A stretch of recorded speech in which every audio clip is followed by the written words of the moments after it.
important day in the NBA.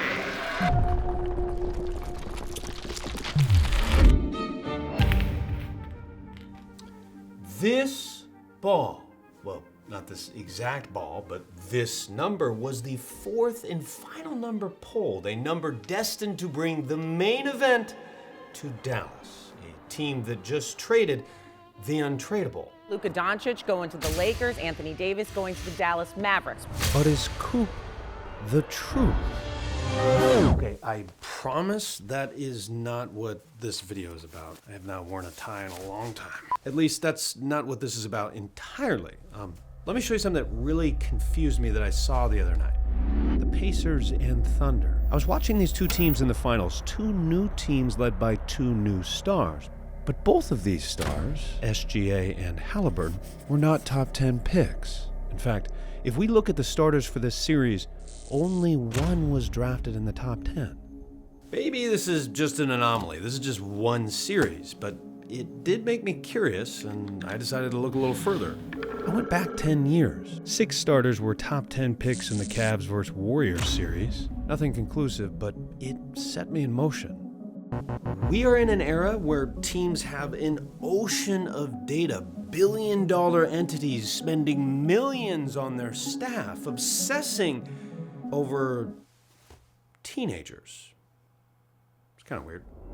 On it right now. All right. It is universally accepted that analytics has greatly improved over the last decade. There's just more data, but despite all of that, is it possible teams could be getting worse at drafting? Is it possible that we might be getting worse at predicting potential? Much more comfortable. Okay, so we all know how the draft works. One by one, Slendermen slink up a stage to snag a snapback of their new squad at a major bag. But it hasn't always looked this way. It used to look pretty different, pretty odd. So it started with what was called territorial picks. Teams had a chance to snag their local heroes, an effort to snag local fans' attention. Originally, teams could forfeit their first-round pick and select a player within a 50-mile radius of their home arena. And unsurprisingly, bigger markets benefited. Guys like Wilt stayed in Philly. Wilt Chamberlain was named Most Valuable Player in the NBA his first year. There she is. Then came the coin flip era. The worst teams in each conference had an equal chance to win the first pick, which led to some funny instances, like when the Suns owner Jerry Colangelo just left it up to the fans. It did not work. 51% said heads. The coin has come up tails. 51% were wrong. And the Bucks won that number one pick, who ended up being pretty good. Sorry, Jerry. During this time, you still had a lot of rounds. You had non-hoopers like Carl Lewis getting drafted. Alrighty. Then came the lottery. The lottery didn't start with ping pong balls, it started with envelopes. The New York Knicks. It's kind of cold. Whew. After a few years, they switched to balls, and there was reform, more reform, but still the same white spheres deciding destiny for the last few decades. But the draft isn't random like the lottery. We know that top picks, earlier picks, tend to do better than later picks, but how accurate is the draft, and is it getting more accurate in general? You're essentially trying to predict how, at this point, an 18-year-old is going to look when they're 22 or 23. That's Seth Partnow, a former director of basketball research for the Milwaukee Bucks, author of the wonderful book, The Midrange Theory.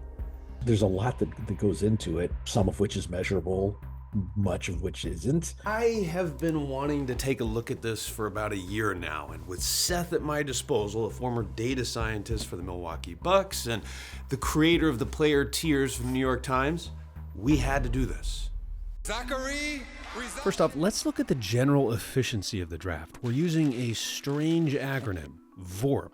It sounds nerdy, it kind of is nerdy, but it's like WAR for baseball. It's a replacement metric, and it's actually fairly straightforward on its surface. So Jokic had a 9.85 VORP this past season. He was positive 9.85 points above an average replacement player. I'll give other examples and metrics here in a bit, but this feels appropriate. But here's a quick look at the distribution for the drafts between 2000 and 2019. Separating into player tiers, at first glance, we see a strong correlation. About a third of the number 1 picks became franchise players. The vast majority of our stars came from the top 7 picks, players that are either just a warm body or a negative for a team. That's the just a guy and bust category, heavily populating our second round. Now keep in mind that VORP is partially an accumulation measure, and that does feel appropriate because playing more games is attractive to a team. Sorry, Joel Embiid. Another surprising takeaway here might be short the class. More than most assume, having an early pick does not guarantee anything. For these 20 drafts, we only saw 62 players in our top 2 tiers. That's about 3 per draft, and only about 1 franchise player, some might look at these guys as superstars, per draft. Looking a little further here, the second half of the lottery highlights an even bigger misunderstanding. The majority of 8 through 14 picks, they don't become legitimate rotation guys. Once you get into the mid-first round, we're talking 50-50 and lower for guys even becoming long-term rotation players. And once we get to the second round, we're talking about like 1 in 10. Giannis Antetokounmpo. Now, while all of this is insightful and interesting, it doesn't answer my initial question that's been really bugging me. Are we getting worse at drafting? What about the stars? Because in this NBA, it is heliocentric, as they say. They are the true movers. So I want to take a look at all NBA guys as well. If we looked at the all NBA team from the year 2000, 13 of the 15 picks were top 10 picks. This year, in 2025, there were only 8, and it isn't the first time this has happened. I graphed this, and if we look over time, there is a significant correlation. Relative to a few decades ago, fewer stars are coming from the top 10, indicating the draft is getting less efficient at finding its brightest players. All-NBA is just one vantage point, though. What about something with more depth? We need to go further. We need to go into the dark. Oh, DARKO, the all-in-one metric, the forward-looking metric that NBA executives say is actually pretty useful. DARKO is another all-in-one metric that most of the nerds seem to love. It's a way to evaluate how good a player is. I contacted the creator of it, who sent over every player going back to 1997. My initial thought was, I can take this data and subsequently rank players. We can then look at the average draft position of the top 30 players for each year. If the average draft position has increased by these metrics, well, that means that talent is being found lower in the draft, that the draft might be getting slightly less efficient. At least one could argue that. For our first 5-year period, the average draft position for our top 30 players was 9.8. If we look at the rolling 5-year average, this has risen significantly. From this perspective, more of the best players in the league are coming from later in the draft. Even if we look at the median, another average, which is one way to try and reduce the outliers like Jokic and Ginobili, we still see a rise, an even larger one. Just pause on this for a second because this was surprising to me. We are seeing a significant decrease in efficiency for the draft despite far more capital, far more experience, far more research and intelligence. At the very least, it begs the question. If the draft is getting less efficient in terms of finding talent, why? Let's work through an example to see. First, I needed fuel. I needed cost-effective, delicious fuel, which is why I chose Factor. I was surprised how good this was. I actually had my first meal yesterday. That is very good. That tastes like something I've cooked. It's actually better than something I could cook, and that's gotta be because, well, it's never frozen. It's always fresh. The box came with 4 ice packs and insulation. It's like I had a personal chef drop this off for me. These are dietitian-approved meals delivered right to your door. They have over 35 meals to choose from per week, including options like keto, calorie smart, vegan, and veggie, and more. And that's big because you're probably like me. You're probably really busy, and this saves a ton of time. This took 2 minutes to make. Head to factor75.com or click the link below to use code 50McKelvey to get 50% off plus free shipping on your first Factor box. That's code 50McKelvey at factor75.com to get 50% off plus free shipping on your first box. That is a hell of a deal. My roommates are in. You should be too. Skip the overpriced takeout trap. This is quality food for an unbelievable price. Get Factor today. Okay, back to the video. I want you to imagine that you are a GM for a moment. You have a few picks and you're trying to make your decision. Let's start first with building our prototype player. I'm going to walk through this with you. There are some tangible traits you'd probably desire. Height being the most obvious. Length, explosiveness, speed, big hands, playmaking, and shooting. Just a few, but we can think of these as tools. Tools can unlock a superstar. Victor Wembanyama. 7'3" with an 8-foot wingspan, even if he couldn't shoot threes, dribble, or pass, which he kind of can. These two tools would probably be enough just to get Wemby drafted. Next, let's examine the incoming draft class. And let's also remember something. None of these players will have all of the tools, not even Wemby. Some of these tools can be taught. Some cannot. The first 5 here are kind of God's gift. You might be able to run a little faster or jump a little higher with some lifting, but most of these guys are already in great shape. Largely speaking, you know how high they'll jump and how fast they'll run by the time they get to the league. They might add a little weight, put on some muscle, but the tangibles are kind of set. So, you start holding workouts, trying to feel out what player makes sense. 2 guards come in. Both high major freshmen with winning schools. One averaged 13 points a game and the other 10 with similar percentages. One is 6'6" with a 7-foot wingspan. The other is 6'5" with a proportional wingspan. One is 242 pounds, cut like a Greek god. The other is kind of average strength. Who are you choosing? If you chose this player, you agreed with the Detroit Pistons. Johnson was the number 8 pick, and it's easy to see why. Who was the other player? The, quote, merely average, quote, not very explosive, quote, underwhelming wingspan player? Devin Booker from the University of Kentucky. Devin developed. Stanley did not, at least as much as the Pistons thought he would when they took him at number 8. This is the tools trap. Good luck predicting it.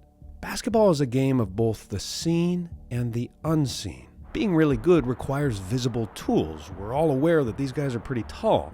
Being a consistent NBA starter often requires an edge in another realm, a mystique of sorts, a feel. It's not just about having the right tools, it is how you use those tools.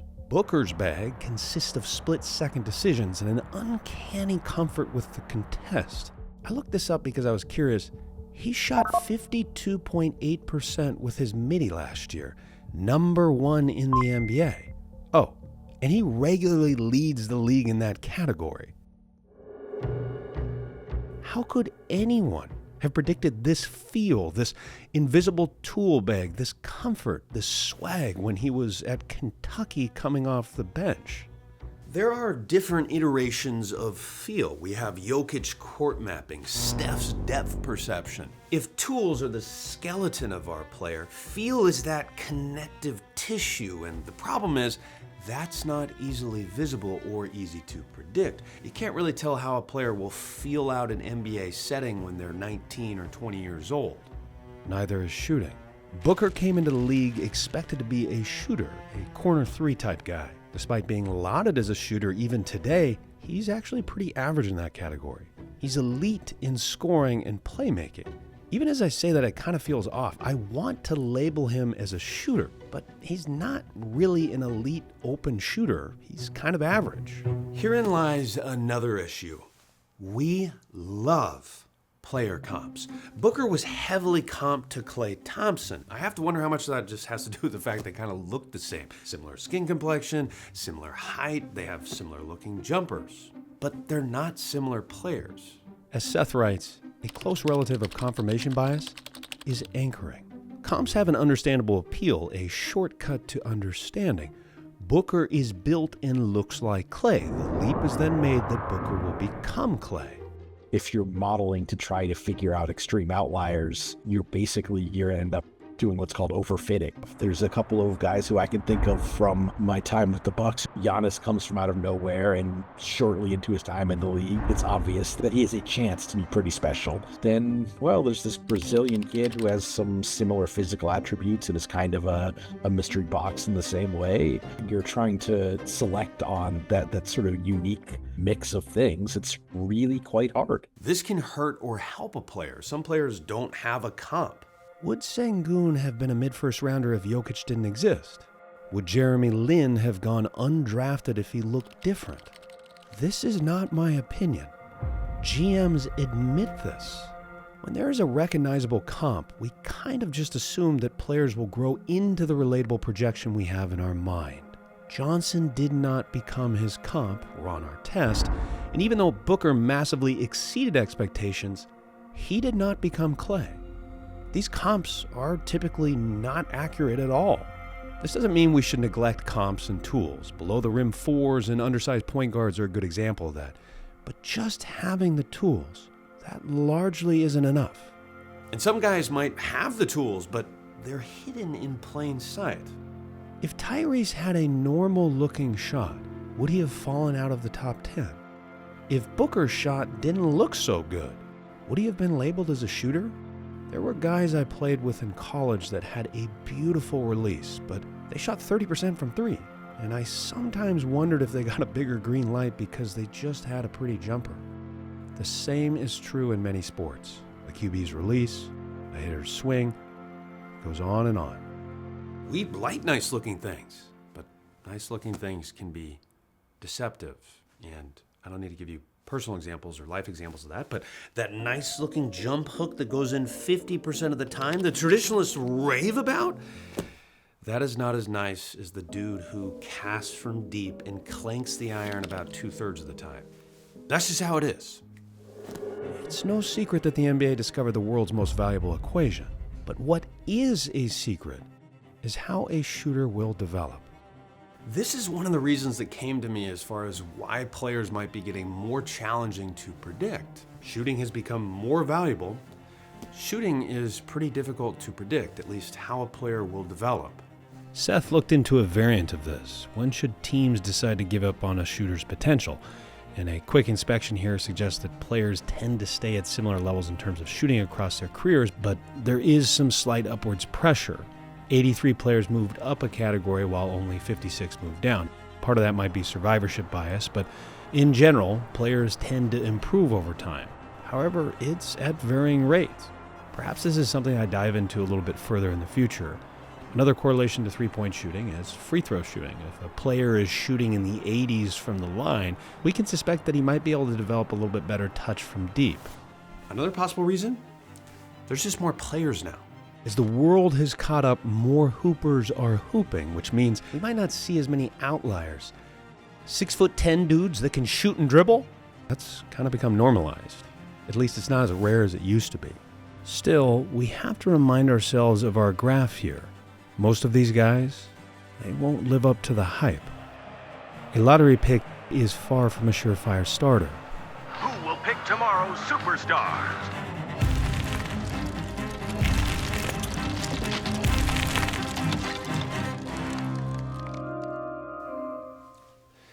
Let's begin our summary with the end. Most of these draft picks, they won't even be rotational players. Most first rounders, they're lucky to become multi-year starters. This league is quite competitive, but in general, the league is pretty good at identifying top-end talent. We see that with the efficiency of the top 3 picks, but this draft is also quite inefficient. Even with this age of analytics, an ocean of data, it is still quite challenging to identify talent at this level. That makes for pretty good entertainment. Hope you enjoyed this video. Make sure to subscribe if you haven't, and take care.